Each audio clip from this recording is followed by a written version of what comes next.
Welcome to Pario Magazine, where I chat with individuals who have a desire to create. Today I'm joined by the host of comedy wrestling trivia game show, Wrestlebrainia. Welcome to Pario Magazine, Geoff Setty. Thank you very much, Jamie. We couldn't make the description any shorter. Comedy wrestling trivia game show. Yeah, well, I guess that wraps up everything that sort of is involved in a Wrestlebrainia event. Yeah, except the crowd. The crowd are great and they're awesome and they're loud and rowdy and they come along. They're as much a part of the show as the participants, which is Much kind of like exciting. much like a wrestling show, I guess. Absolutely, absolutely.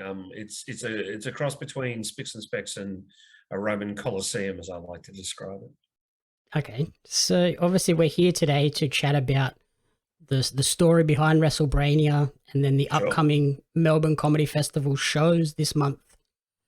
Before we do that, do you want to give a quick outline of what is involved in a Wrestlebrainia show? From the writing or viewing perspective? For someone that's coming along to view the show. Oh, you're going to have the time of your life. You're going to see comedians and wrestlers on the same panel. They're going to have a bit of argy-bargy. They're going to get into it together. We've already got some great wrestlers lined up. We've got some surprises. We've got some people who've never done Wrestlebrainia before. That's always fun. And then we've got people who have done it. This is their second or third time, and they always have a ball. We get some great wrestlers along, and some of the people we're working with are really, really, truly exciting, including some new companies who are really excited to be part of the Wrestlebrainia family. Okay. And it is Spicks and Specks, but we got rid of music. We threw in professional wrestling because it makes so much sense. Yep, perfect. So what is your sort of background? Is it the comedy side, or were you a wrestler at one point? No, God no, it's two left feet. I've long been a wrestling fan, and I've long gone, well, there's a show here that could entertain wrestling fans and people that I see at places like Melbourne City Wrestling and PCW and all these other great federations in Melbourne. Who, there's a gap. There's a show here waiting to be told for wrestling fans to come along and have something specifically designed for them. And we don't just get wrestling fans. We get a lot of people who aren't wrestling fans who enjoy watching the shows because it's that subculture. It's that welcoming subculture. Everyone's welcome at a wrestling show. Well, they should be. So, I wanted to tap into that. And it's taken about 6 years to the point we're at now, which is where it is. It is one of the shows that people sort of mark on the calendar to come and see. That must be sort of exciting for you to have put all this effort into this, obviously a passion project, and now people are actually coming to see it just on the main line.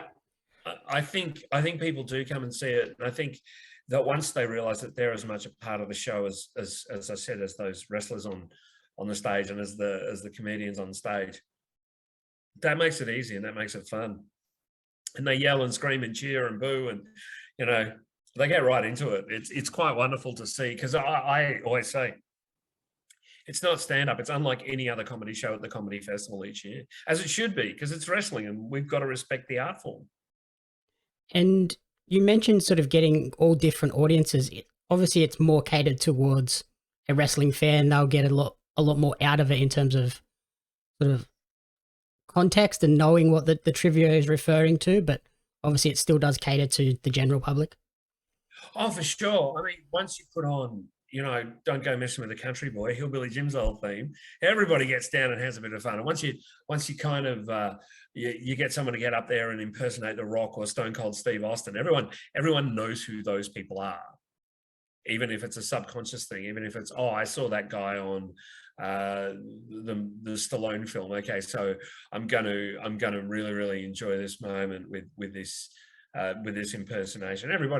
Everybody knows who Dusty Rhodes is, and everybody likes larger than life characters, and so that's what we bring, and that's what wrestlers are. Yep. And you mentioned sort of noticing that there was that hole in the market for this type of show. Where did that idea sort of grow from, and how long did it take to build out that first show? Well, it kind of came from my head. I mean, it was that idea of, hang on, there's a hole in the market. Let's see what we can do. And initially I was like, well, we should discuss wrestling in a fun way. And then I was watching Rockwiz and I went, no, we should do this. We should do Rockwiz and Spicks and Spec. That's where entertainment is. And ironically, there were a group in Perth led up by the amazing Lukey Boland, who's a good mate, doing wrestling trivia with trivia tables. And they only lasted a couple of shows where as I said, we're going on to our 6th year because we've got that thing of repeat watching. No two shows are the same. I write 3 or 4 shows, so different shows each year, so people can come along and see a different show and just have so much fun. And the wrestlers love it. Like you get Loverboy Lockie Hendricks there, and he's just so chomping at the bit to answer the questions. It's hilarious. He's a very competitive man. Would Lockie be sort of the top guy that in terms of trivia knowledge that comes on the show?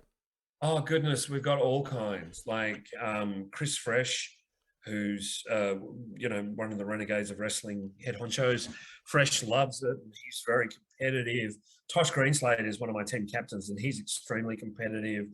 Jackie Piccone, they're a writer, and they're quite competitive as well. So I think everyone comes along to be competitive. No one comes along to not do it. Atlas Whitaker's quite competitive, and then we had Tony Storm, and she was wonderful and competitive. So, you get these people who come along and go, want to do the best they can, not only for the show, so not only to put on a good show, but also to show off their wrestling trivia knowledge.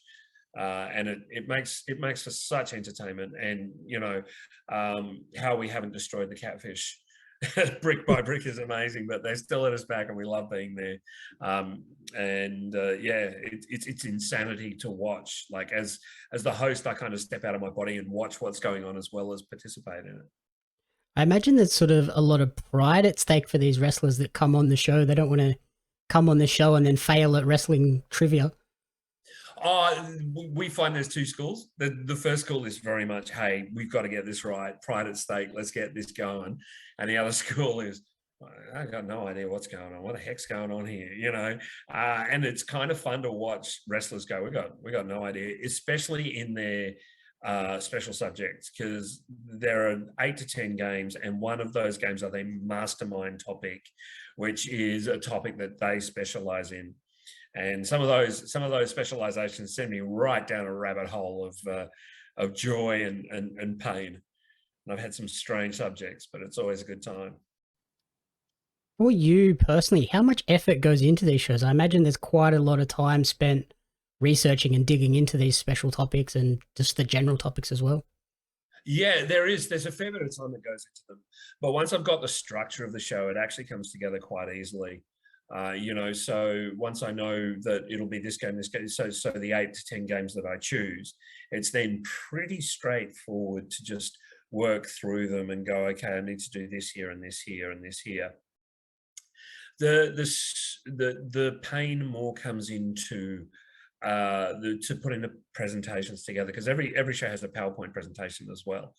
So so it's accompanied by a visual feast as well as an audio feast, because there's always things like identify the song, so identify the theme song, sing the next line to a theme song, things like that. It's always silly fun. It really is. And there is a fair bit of work, especially if someone picks something completely obscure. I have had someone pick Mark Henry, and that was really strange. Interesting topic. I don't think. Yeah, I can't imagine a lot of people did well in that topic. Well, the wrestler who picked it did quite well. But I prefer it when they go, hey, I'm going to do Royal Rumble, because then I can just go, great. I love researching the Royal Rumble. And it's a wonderful thing to research. So I go through, and it's amazing how much people actually know about the Royal Rumble, because I think for them, until this year, it was a really passionate and fun pay-per-view to watch until this year. And then, it became something where people would go, I know the years that this person won this and this person won this. So, they can answer almost anything. And then on that personal note, what is your history with wrestling, and sort of how long have you been a fan? Obviously, it sounds like you've been a fan for a very long time. I have been a fan for quite some time. I used to watch a show called Wide World of Sports, which had two idiots hosting. I can't remember their names, but one day they showed Bret Hart versus Mr. Perfect from SummerSlam in, it was 89 or 90 or 91, one of those 3 years. And they cut the thing up and put it on between horse races and things like that. They clipped it. And I found that I was just so enamored with it. And I just watched it and I said, I've got to watch more of this. So I went ahead and watched more of this. And then I got up to the current product. This was about 94. I got up to the current product and started watching, but then I went back and said, where did this all begin? And I went back to Wrestlemania 1 and started watching from there and watching, all through SummerSlams and all through Survivor Series. And then I discovered Ric Flair and, the greatest. So I became a fan of Southern wrestling, and the pandemic's been great for me to catch up on things like Memphis and Mid-South and these federations that I've never seen for my own interest, and also because at some point someone's going to go, hey, can I do Mid-South wrestling? And I'm going to go, sure. Granted, it'll have to be an older wrestler, or it'll have to be someone who's a real fan of history, but I think it'll be a lot of fun to do. How do you think you would go personally if someone else took the hosting reins for a show? Can I swear? Yeah. I'd be the drizzling shits, mate. I would. I'd be terrible. The thing that works is part of my joy is finding the questions and finding the answers. And I've got so many facts rattling around up here now. I get so confused and discombobulated. I did give someone else the hosting reins for one or two shows, and it didn't work for me, partly as a control freak, which I am, and I acknowledge that, and also because it just didn't work with everything that's going on. And then do you have a favorite match and a favorite current performer as well? Favorite current performer, it's hard to go past. Well, he's probably going to be known as Claudio Castagnoli again, but he was Cesaro. I was at Mania 30 which was the Daniel Bryan WrestleMania, which was amazing. Like, it was the last WrestleMania that we had ownership of, in my opinion. And it was his big sort of coming out party and big sort of, Cesaro's a real deal. My favorite match, that's tough. There's so many. I really, really love, and I watch quite often, the Triple H Triple H Cactus Jack Royal Rumble fight, where Cactus Jack bent over backwards to make a star out of Triple H, and it really worked, and it was fantastic. The Rock Austin trilogy are amazing. Anything with Angle and Shawn Michaels, particularly when they're against each other, they're incredible matches. There's so much, and AEW is providing some wonderful things, and even WWE. You catch an occasional really, really good match in WWE. I like what Brock Lesnar does. I like what they're doing with Roman Reigns at the moment. So it's really hard to choose one match. I also love, Cesaro against William Regal, which was Regal's retirement match, and no one knew it at the time. And it's beautiful. Like, it's such a good match. There's so many, and all of Ric Flair and all of Shawn Michaels and all of Mabel. That's a joke. But there's just so much. And CM Punk's doing great work again in AEW, and he's playing an old gunslinger. He's essentially playing an old gunslinger. It's fantastic to watch, and it's interesting to see where wrestling is now, because I think we're about to hit a boom period again. Yep. Yeah, I'm totally on board with that. I think it's on the way up again, and like you said, a lot of people like to sort of shit on WWE at the moment, but they do have occasional banger matches, and they're the ones that you hear about. You have to go and search out. Well, you can't deny that they've got probably the best roster in the world. You can't deny it. I mean, they've got Brock Lesnar, AJ Styles, Edge. Right there, you've got three guys, plus Charlotte, Becky Lynch, Ronda Rousey. 6 people you can put on any show, and they're going to put on great matches. Sasha Banks is probably, in my opinion, the greatest wrestler in the world at the moment, because she's not had a bad match. Yep. And then she's great. Then there's Bianca Belair, and there's, every time you think, oh no, I don't like what WWE are doing, they pull out an angle that's fantastic. Edge on Monday was just great. What a great turn. Yeah, like I don't watch them like as hardcore as I used to, but when I do hear the buzz of this segment was amazing or this match was amazing, I'm like, okay, I'm gonna have to go and just watch that particular clip because, like you said, they've got the talent there. It's just a matter of the stories going into that talent. For sure. And it's fascinating to watch because just when you think Vince has lost it, you kind of see things like that and go, no, that old guy's still got it. He still knows what he's doing. But you got to search through a lot of stuff to find it. And it's nice to see people doing well from Australia as well. You know, Persia Parotti and Indy and Grayson Walker. It's lovely to see. Yeah, there's some great guys and girls over there, and I'm hoping, fingers crossed, Claudio, I will see him very shortly. I think you will. I think you will. I expect he's taking a bit of a break, and then he'll pop up in AEW, either in the Christopher Daniels role of, you know, the occasional participant, or probably a more full-time role, I imagine. Yep. In terms of Wrestlebrainia, how important has it been to have that collaboration with the local wrestling community? Oh, it's vital. You know, I mean, the guys that are on the turnbuckle, pains in the butt that they are really, really important to my. No, you can't go on the show, Welchie, but they're very important to my run every year. You know, working with Mikey and the team at Wrestle Rock Wrestle Rock and Wrestlebrainia they're both pub shows, so they fit so well together, and we have so much fun. Deathmatch Down Under also are great, and the crew there are fantastic and very easy to work with. I can't do the show without the support of the local groups, and PCW as well are just terrific. You know, all of these groups and all of these people are so keen to be a part of it, and the more I speak to people, the more they're keen to be a part of it, and it's because I've had that support. So I'd be nothing without the support. I don't pretend otherwise.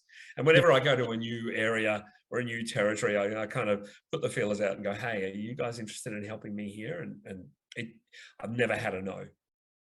Yeah, I'm the same. I've found that the Australian wrestling community is so supportive, so helpful with everything, helping people lift everyone up, because I think they realize as well, a rising tide lifts all boats. So if everybody helps each other. Absolutely. Springsteen used to introduce Born to Run every time by saying nobody wins unless everybody wins. And I think that's such a true ethos of Australian wrestling, you know. And then how important is it for these shows to be associated with the Melbourne Comedy Festival as well? I mean, we've always done things at the Melbourne Comedy Festival. It's where we started. I usually you're in Sydney, aren't you, Jamie? Yep. Yeah, I usually come up to Sydney for Sydney Fringe, so I'm there every year. Obviously not for the last couple of years, but my producer in Sydney brings me up. I go to Perth. I'll be in Perth for Perth Fringe Touch with next year. So, you know, it's really, really important to have that scope and have an association with an established brand. Melbourne Comedy Festival are really, really good to us. You know, we do well through them. They know that we're a weird show. They know that we're a different show. They know we're not like anything else. And, you know, their hard work and their effort is rewarded in having people come and see comedy and come out. And some people who go to Wrestlebrainia don't go to anything else. But then I guess it also could be an entryway for someone to come to a Wrestlebrainia show and then be like, oh, actually, I want to see more comedy shows, and I'll go and see something else at the festival.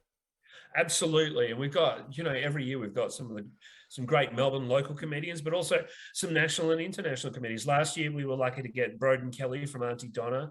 Broden came along and had a great old time being covered in oil by Carlo Cannon. And, you know, it was a really fun time having that interaction between a wrestling fan who's been a long time wrestling fan and a wrestler. And that kind of vibe is really contagious. And then at the end, Welchie got thrown through a table. So that made me happy.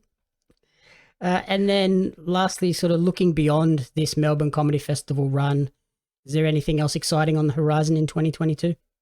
Well, yeah, I mean, we'll be back at Comic-Con this year, all things being well. We'll be back at PAX, all things being well. As I mentioned, we'll be up in Sydney, hopefully for Sydney Fringe for a few days. And, you know, over to Perth next year, hopefully over to Adelaide next year as well. And then finally up in Brisbane in the next few years, because they're beginning to create a bit of buzz in the scene. And these are the areas that will respond, you know, fans in those areas will respond positively to Wrestlebrainia. The one time I made it up to Sydney, we had great crowds and they had a really nice time and they had a lot of fun. And I spoke to Jess Troy and I said, Jess, do you want to come and do it? And she was like, initially she was like, no. And then she came and saw the show. And she was down in Perth a few weeks later. And I said, hey, thanks for coming and supporting the show and having some fun. And she went, I'd have been on there if I'd have known it was such bullshit. So I want to put that on a poster. I'd have been on there if I'd have known it was such bullshit, Jess Troy. Oh, well, yep. So we can assume Jess will be on a Sydney show when you're back up here. Yeah, she said yes when I saw her at DMDU last year. I was trying to get Charlie Evans as well, but Charlie, of course, travels a lot, so a bit harder to pin down. But yeah, it looks like Jess will be there, which is great. Awesome. So finally, where's the best place for people to support Wrestlebrainia and yourself to track this journey moving forward? Well, if they follow us on Facebook, Twitter, Instagram, we're all there. We are building a website at the moment, but obviously those things take a little bit more time. So we'd love people to check us out, Facebook, Instagram, Twitter, and of course, come to the Catfish, 4 o'clock, April 3, April 10, April 24, no show April 17. It's Easter Sunday. We're going to be hungover. Brilliant. Alrighty. Yeah, so that's everything. Thank you so much for taking the time to chat with me, and good luck with these shows, and we'll see you in Sydney later in the year, I guess. Thank you so much, Jamie. Keep up the good work. Pario magazine's a really great read, and I'm really, really impressed with the stuff you're doing, mate. Wonderful. Thank you so much.